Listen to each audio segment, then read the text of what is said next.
Hello students, हम third unit study कर रहे हैं that is laws of motion. आज इसका सेकंड लेक्चर है और आज हम पढ़ेंगे that is Newton's laws of motion. तो देखिए स्टार्ट करते हैं। टॉपिक है that is Newton's laws of motion. Clear? तो देखिए that is Newton's laws of motion. बेटा बेसिकली हम पहले भी पढ़ चुके हैं।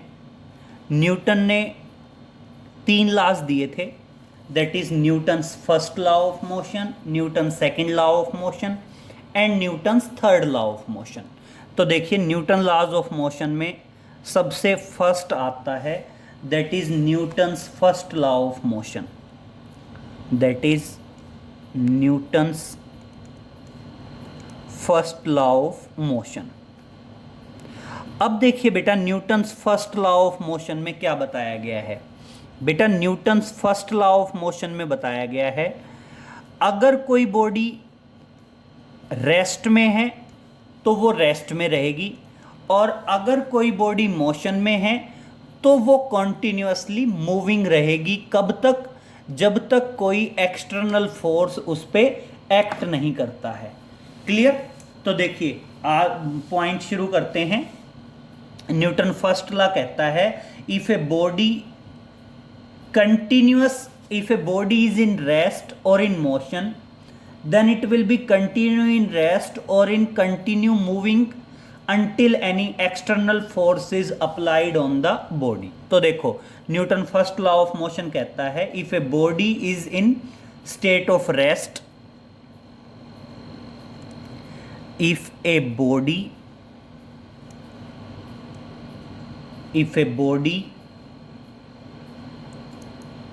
is in rest or in motion then it continues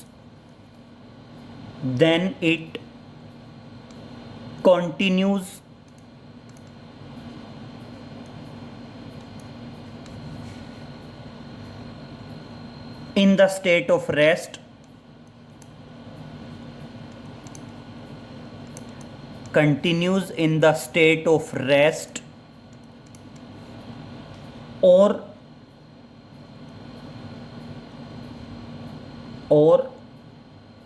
moving in straight line,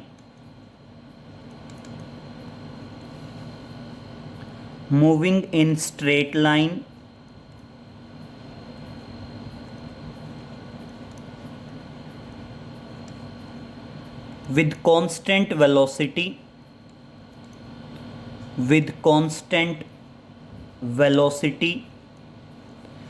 until any external force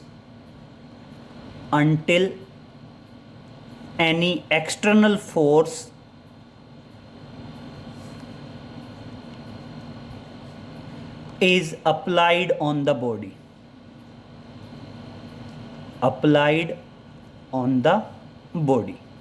तो समझिए बेटा क्या बताया गया है।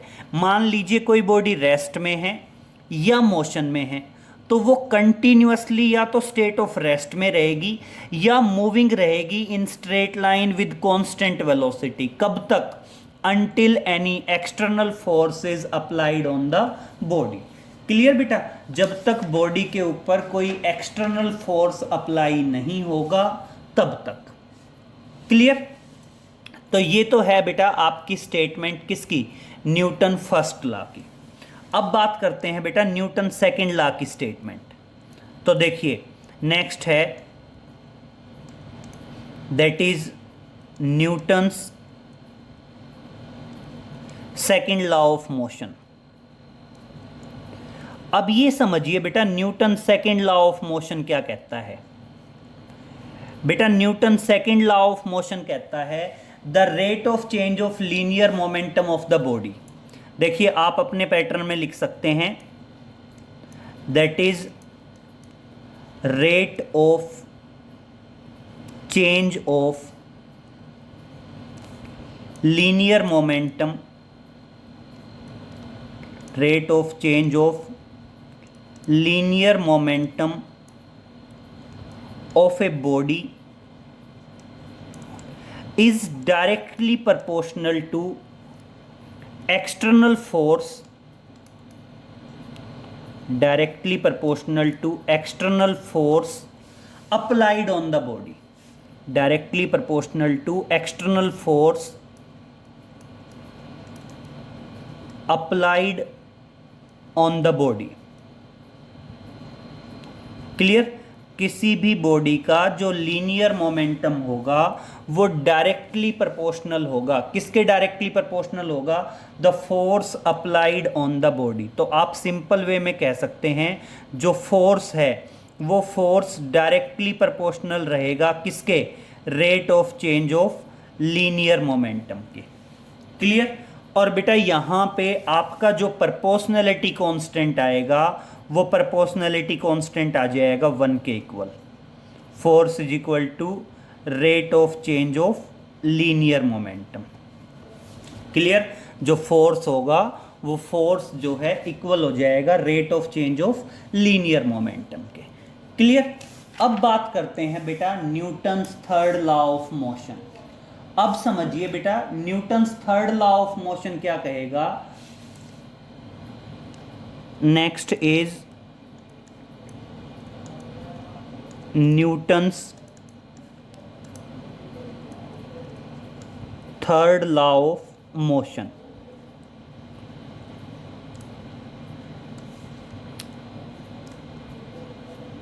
अब देखिए Newton's third law of motion क्या कहता है बेटा। Newton's third law of motion कहता है, एक तो रटी रटाई सी डेफिनेशन है बेटा, every action has equal and opposite reaction. तो देखिए क्या बताएंगे, एक स्टेटमेंट तो क्या आएगी, every action has equal and opposite reaction, या फिर क्या कह सकते हैं there is an equal and opposite reaction for every action. तो देखिए एक स्टेटमेंट तो क्या है, to every action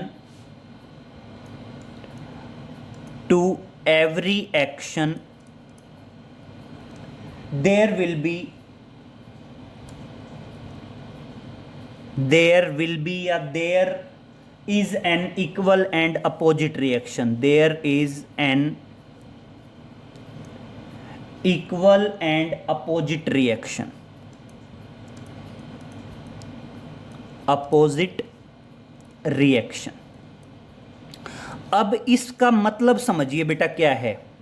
इसका मतलब है अगर मान लीजिए दो बॉडीज एक दूसरे के ऊपर फोर्स अप्लाई करती हैं, अगर मान लीजिए दो बॉडीज एक दूसरे के ऊपर फोर्स अप्लाई करती हैं तो जितना फोर्स एक बॉडी दूसरी बॉडी पे लगाएगी बिल्कुल उतना ही फोर्स दूसरी बॉडी पहली बॉडी पे लगाएगी।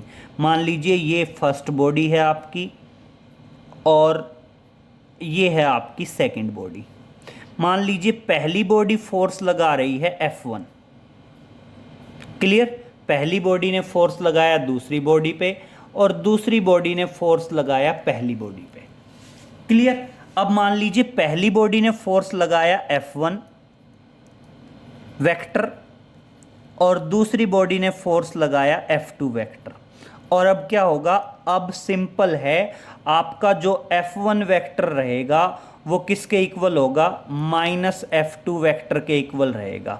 मतलब जितना फोर्स पहली बॉडी दूसरी बॉडी पे लगाएगी उतना ही फोर्स दूसरी बॉडी पहली पे लगाएगी, but in opposite direction. Clear? तो ये भी क्या है आपका न्यूटन थर्ड लॉ है। और बेटा सबसे इंपॉर्टेंट पॉइंट है न्यूटन थर्ड लॉ की कुछ एप्लीकेशंस या एग्जाम्पल। तो देखिए आगे आता है that is examples of Newton's third law, that is examples of Newton's third law. तो बेटा एग्जाम्पल में देखिए बहुत सारे एग्जाम्पल हैं। सबसे पहला एग्जाम्पल है when a ball is dropped from some height it rebound after striking against the floor, that is due to Newton third law of motion। Newton third law helps in walking, Newton third law of motion helps in swimmer to swim. Clear? ये सारे के सारे बेटा example हैं किसके? Newton's third law के। तो देखिए सबसे पहला एग्जाम्पल बता सकते हैं, when a ball is dropped from some height, when a ball is dropped, when a ball is dropped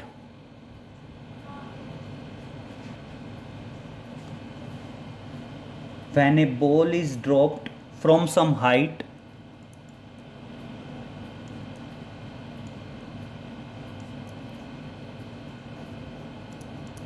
when a ball is dropped from some height, then it rebounds, then it rebounds, then it rebounds after striking against the floor, after striking against the floor,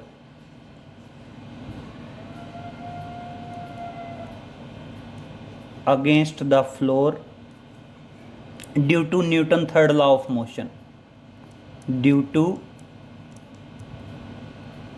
Newton's third law of motion, Newton's third law of motion. Clear?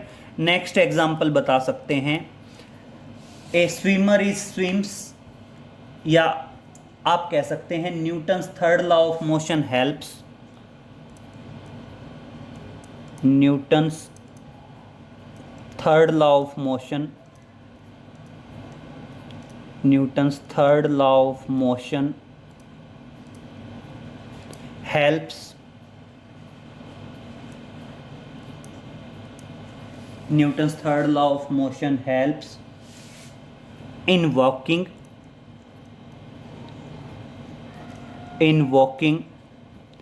and swimmer to swim, that is swimmer to swim, swimmer to swim। Clear? Newton third law of motion बेटा help कर सकता है चलने में या किसी swimmer को swim करने में। क्लियर? इसके अलावा हमारी बॉल जो रिबाउंड होती है वो भी किसके बेसिस पे होती है बेटा? Newton third law of motion के बेसिस पे ही होती है। क्लियर? तो इस तरह से बेटा ये हमारे आए Newton first law of motion, Newton second law of motion and Newton third law of motion. और अब सबसे इम्पोर्टेंट पॉइंट है बेटा, जो Newton second law of motion है इसको रियल लॉ ऑफ मोशन भी कह दिया जाता है। क्यों कह दिया जाता है बेटा? क्योंकि Newton second law Newton first law को भी कंटेन करता है और Newton second law Newton third law को भी कंटेन करता है, and that's why Newton second law of motion is known as real law of motion. तो चलो इसी की बात करते हैं, प्रूफ करते हैं Newton second law is real law of motion. तो देखिए आगे नेक्स्ट पे आते हैं, that is Newton second law is real law of motion. तो देखिए इंपॉर्टेंट है, क्वेश्चन है Newton second law is real law of motion. Newton's second law is real law of motion, real law of motion. Clear? हमने prove करना है कि जो Newton second law है वो अपने आप में क्या है बेटा? रियल लॉ ऑफ मोशन है। अब ऐसा क्यों है बेटा? रियल लॉ ऑफ मोशन क्यों कहते हैं? क्योंकि न्यूटन सेकंड लॉ के अंदर दोनों लॉ कंटेन्ड हैं, न्यूटन फर्स्ट लॉ भी और न्यूटन थर्ड लॉ भी। तो क्या बताएंगे?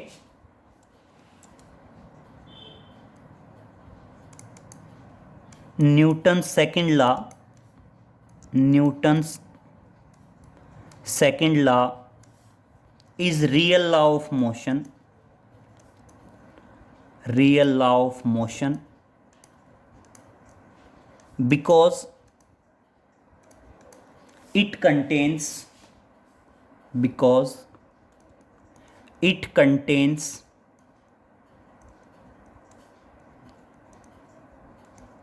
Newton's first law as well as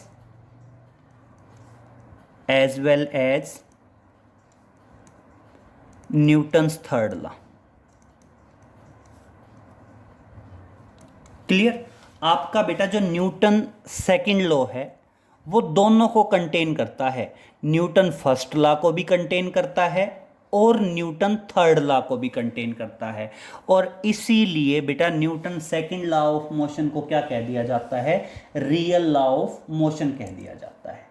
clear. तो सबसे पहले करते हैं first law is contained in second law. तो देखिए हम इसको दो पार्ट में करेंगे, एक बार तो न्यूटन सेकंड लॉ से फर्स्ट लॉ को प्रूव करेंगे और एक बार न्यूटन सेकंड लॉ से थर्ड लॉ को प्रूव करेंगे। तो देखिए सबसे पहला फर्स्ट पार्ट आता है इसका, that is first law is contained in second law. First law is contained in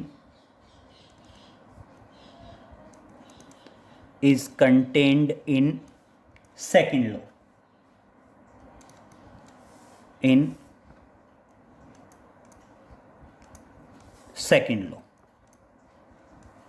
तो देखो सबसे पहला पॉइंट आता है, हम प्रूव करेंगे जो फर्स्ट लॉ है that is contained in second law.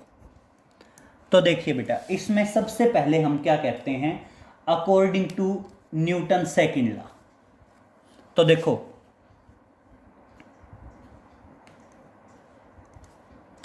According to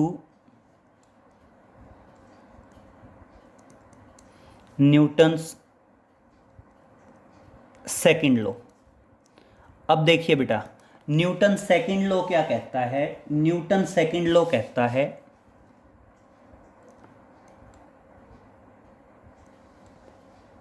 force is equal to rate of change of linear momentum. Newton second law क्या कहता है बेटा, फोर्स किसके इक्वल है, rate of change of linear momentum के। और अब देखिए बेटा लीनियर मोमेंटम क्या होता है, आपने पढ़ा है लीनियर मोमेंटम होता है mass into velocity. Linear momentum क्या होता है, मास इनटू वेलोसिटी। और अब समझिए बेटा आप लिख सकते हैं force is equal to, linear momentum की वैल्यू रख रहे हैं मास इनटू वेलोसिटी, तो बेटा मास तो कांस्टेंट है बाहर आ जाएगा और क्या हो जाएगा dv बाई dt। क्लियर। और अब देखिए बेटा अब पॉइंट क्या है, अगर मैं ये कह दूं if force is 0 then dv by dt is equal to 0, क्योंकि mass of the body can not be equal to 0। देखिए अगर मैं यहां पे ये कह देता हूं इस इक्वेशन में, ये पॉइंट समझिए बहुत ध्यान से, अगर मैं ये कह देता हूं कि फोर्स 0 है तो इसका मतलब ये वाला फैक्टर भी 0 होगा। अब बेटा बॉडी का मास तो 0 हो नहीं सकता, इसका मतलब dv बाई dt क्या है, 0 है। और अगर बेटा dv बाई dt 0 है तो इसका मतलब वेलोसिटी क्या है, constant. Hence velocity is constant,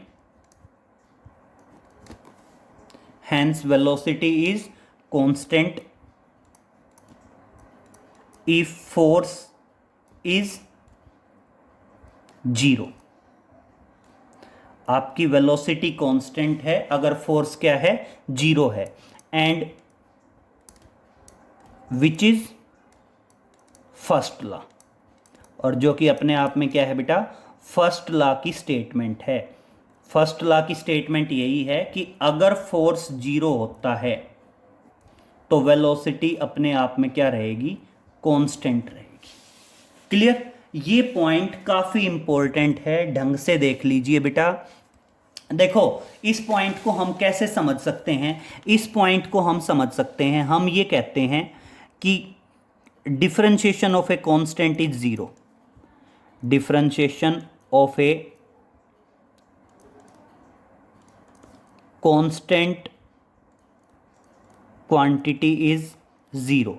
ये हमने डिफरेंशिएशन में पढ़ा था कि जब भी आप किसी कांस्टेंट क्वांटिटी का डिफरेंशिएशन करेंगे तो वो डिफरेंशिएशन किसके बराबर आता है, जीरो के बराबर आता है। अब यहां पे एक पॉइंट समझिए, आपने ये कहा force is equal to m into d v by d t आया बेटा। अब एक पॉइंट क्लियर करिए, अगर मैं कहता हूं फोर्स जीरो है तो इसका मतलब m into d v by d t किसके बराबर आएगा, जीरो के बराबर। अब यहां से क्या मतलब है, दोनों प्रोडक्ट में है तो या तो मास जीरो है या d v by d t zero है। और देखिए बेटा मास तो जीरो हो ही नहीं सकता, इसका मतलब डीवी बाई डी टी क्या है, जीरो। और बेटा किसी भी कांस्टेंट का डिफरेंशिएशन जीरो आता है, और इसका मतलब वेलोसिटी क्या आ गई, कांस्टेंट आ गई। और वेलोसिटी कब कांस्टेंट आई, जब आपका फोर्स क्या था, जीरो। और यही तो बेटा न्यूटन फर्स्ट लॉ है कि अगर फोर्स जीरो है तो वेलोसिटी कांस्टेंट होगी, and which is Newton's first law, और जो कि क्या है बेटा, न्यूटन्स फर्स्ट लॉ है। क्लियर हुआ? तो इस तरह से हम न्यूटन सेकंड लॉ लेके चले थे और हमने क्या प्रूव कर दिया, न्यूटन फर्स्ट लॉ को प्रूव कर दिया। और इसी तरह बेटा अब हम थर्ड लॉ को प्रूव करेंगे यूजिंग द सेकंड लॉ। तो देखिए नेक्स्ट आता है third law is contained in second law. तो देखिए नेक्स्ट है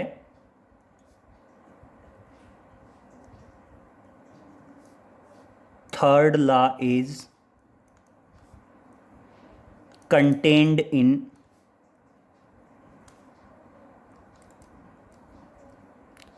सेकंड लॉ। क्लियर? अब हम क्या बताएंगे कि आपका जो थर्ड लॉ है that is also contained in second law. मतलब सिमिलरली हम क्या करेंगे, सेकेंड लॉ लेके चलेंगे और सेकेंड लॉ से हम क्या करेंगे, थर्ड लॉ को प्रूव करेंगे। क्लियर? सेकेंड लॉ से हम किसको प्रूव करेंगे, थर्ड लॉ को प्रूव करेंगे। तो अब एक पॉइंट समझिए बेटा, हम ये कहते हैं consider a isolated system consisting of two bodies which are exerting force on each other। तो देखिए बेटा हम सबसे पहले क्या करते हैं, consider N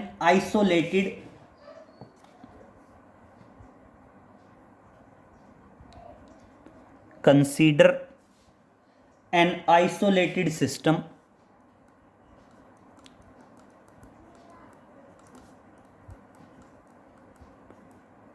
consider an isolated system consisting of two bodies, consisting of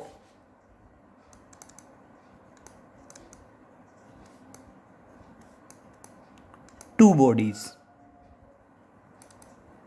clear? हम दो बॉडीज को कंसिस्ट करते हुए एक सिस्टम मानते हैं। और देखिए अब क्या आ जाएगा, अब यहां पे हम लिख देते हैं चार चीजें हम डील करेंगे। एक डील करेंगे F12, एक डील करेंगे F21, एक डील करेंगे P1 और एक डील करेंगे P2। तो यहां पे समझिए अब बेटा हम क्या बात करेंगे, आप लिखेंगे F12 force on first body due to second body is equal to rate of change of linear momentum of first body. Clear? And F21 क्या आएगा, F21 आएगा that is rate of change of linear momentum of second body. ये दोनों point किससे आए, according to Newton second law of motion. ये कहां से आए, according to Newton's second law of motion, according to Newton second law of motion. Clear. अब यहां पे P1 क्या है? That is rate of change of linear momentum of first body, rate of change of linear momentum of first body. Clear. और बेटा ये क्या आ गया? That is rate of change of linear moment of second body. Clear हुआ? यहां पे F12 क्या है? Force on first body due to second body. And बेटा F21 क्या है? Force on second body due to first body. और अब देखिए, अगर मैं दोनों को ऐड कर दूं, नाउ एडिंग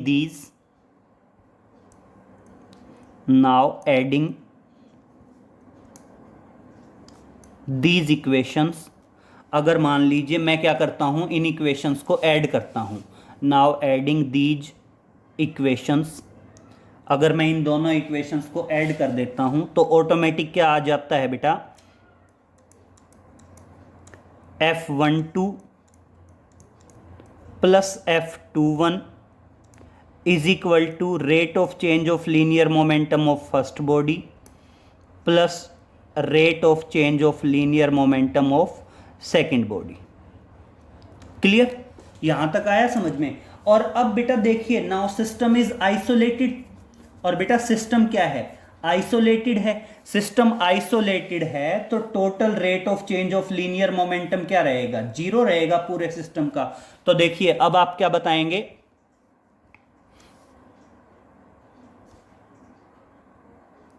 इसको मान लीजिए इक्वेशन 1। और अब आप क्या बताएंगे? Now system is isolated, now system is isolated, hence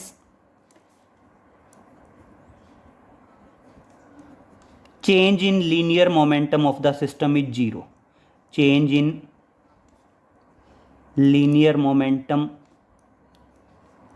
of the system is 0. और अगर बेटा सिस्टम आइसोलेटेड है तो सिस्टम का जो rate of change of linear momentum होगा वो किसके बराबर हो जाएगा? 0 के बराबर आ जाएगा। तो देखिए अगर ऐसा हुआ तो क्या बताएंगे? देयरफॉर इक्वेशन 1 बिकम्स, इक्वेशन 1 क्या बन जाएगी? F12 plus F21 is equal to 0।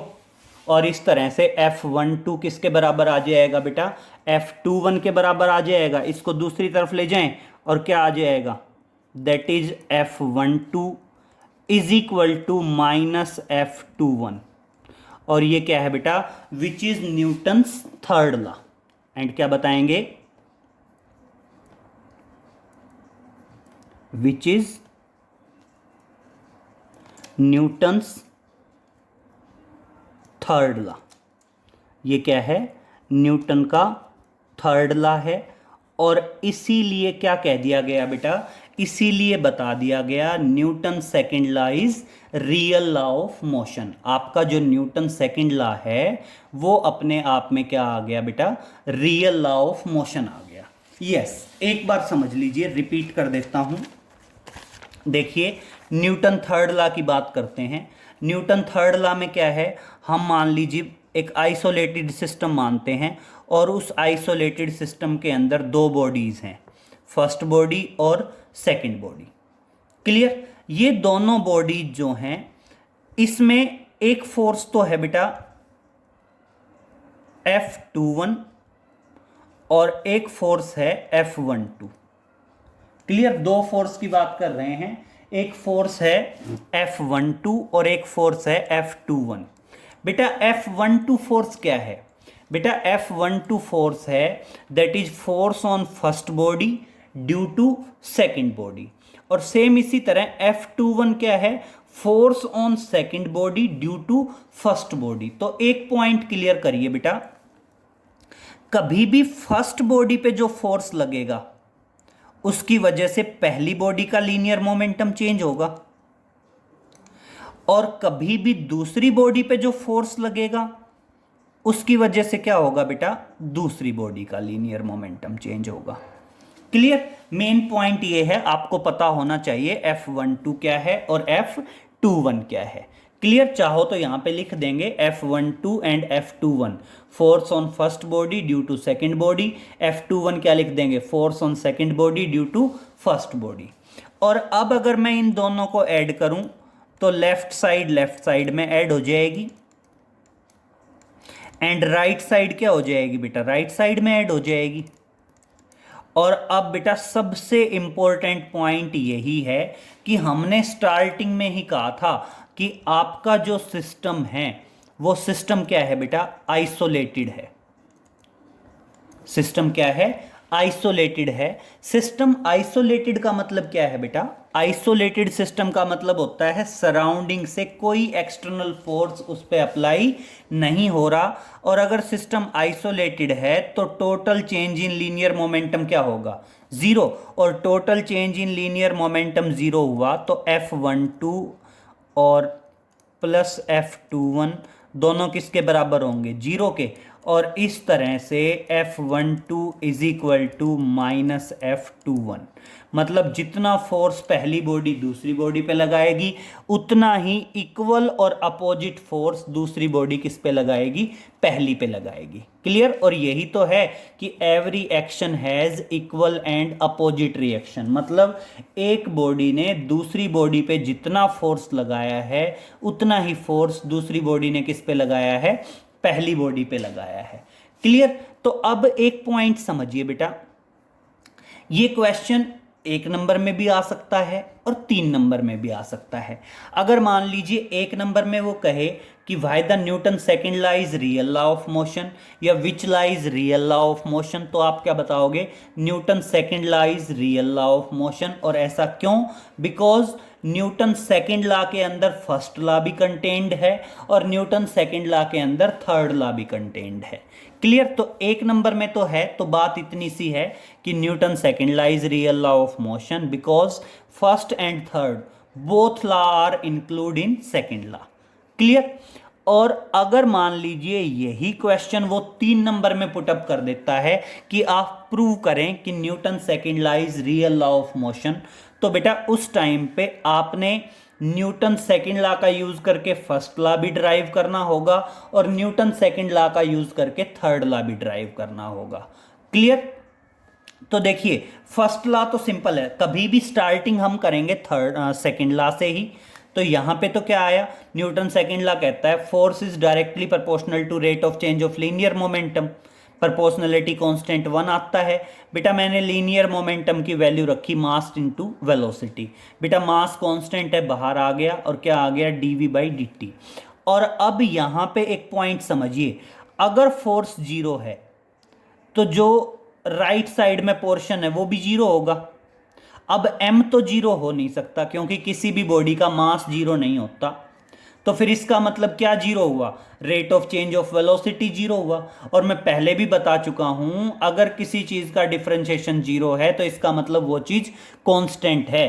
तो यहां पे अगर वेलोसिटी का डिफरेंशिएशन जीरो आ रहा है तो इसका मतलब वेलोसिटी कांस्टेंट है। और वेलोसिटी कब कांस्टेंट आई, जब फोर्स क्या था, जीरो। और यही तो है न्यूटन फर्स्ट लॉ की स्टेटमेंट कि अगर कोई एक्सटर्नल फोर्स नहीं होगा तो बॉडी कांस्टेंट वेलोसिटी से क्या करती रहेगी बेटा, मूव करती रहेगी। कंफर्म हुआ? अब नेक्स्ट पे देखिए, नेक्स्ट आता है Newton third law is contained in second law. तो यहां पे बेटा सबसे इंपॉर्टेंट पॉइंट क्या है, हम एक आइसोलेटेड सिस्टम मानेंगे जिसमें 2 बॉडीज होंगी। F12 होगा force on first body due to second body, और बेटा फर्स्ट बॉडी पे जो फोर्स लगेगा उसकी वजह से फर्स्ट बॉडी का लीनियर मोमेंटम चेंज होगा। और F21 क्या है, force on second body due to first body, और इसकी वजह से जो लीनियर मोमेंटम चेंज होगा वो सेकंड बॉडी का होगा। ये किसकी वजह से है? According to Newton second law of motion.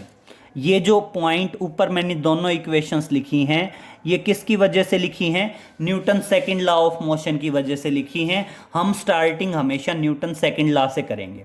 बेटा मैंने दोनों इक्वेशंस को ऐड किया, ये इक्वेशंस बनी। और अब पॉइंट समझिए, अगर आपका सिस्टम आइसोलेटेड है तो सिस्टम का लीनियर मोमेंटम जो है वो कांस्टेंट रहेगा। सिस्टम के लीनियर मोमेंटम में कोई चेंज नहीं आएगा। लीनियर मोमेंटम में कोई चेंज नहीं आएगा तो ये राइट साइड का जो फैक्टर है ये क्या हो जाएगा? 0। और F12 प्लस F21 किसके बराबर होगा?